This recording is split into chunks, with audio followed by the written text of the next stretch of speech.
Hello guys, welcome to my mini vlog. हामीहरू आज आएको छौँ श्री सन्तानेश्वर महादेव मन्दिर। यो रहेको छ हाम्रो नेपालगञ्जको टपमा।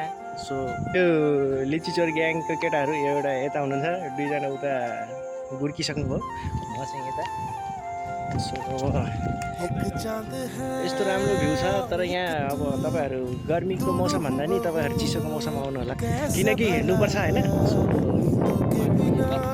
ल्याउनु होला थोरै आफ्नो खानु ब्याकअपको लागि। सो 4 पनि नगर्नु होला, 4 यहाँ टन्नै रहेछ होइन।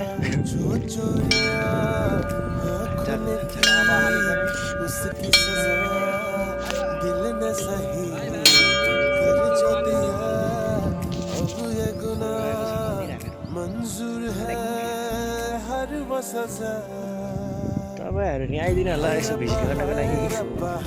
हामी निस्क्यौँ, आएर फोहोर चाहिँ नगरिदिनु होला, फोहोर यहाँ टन्नै रहेछ।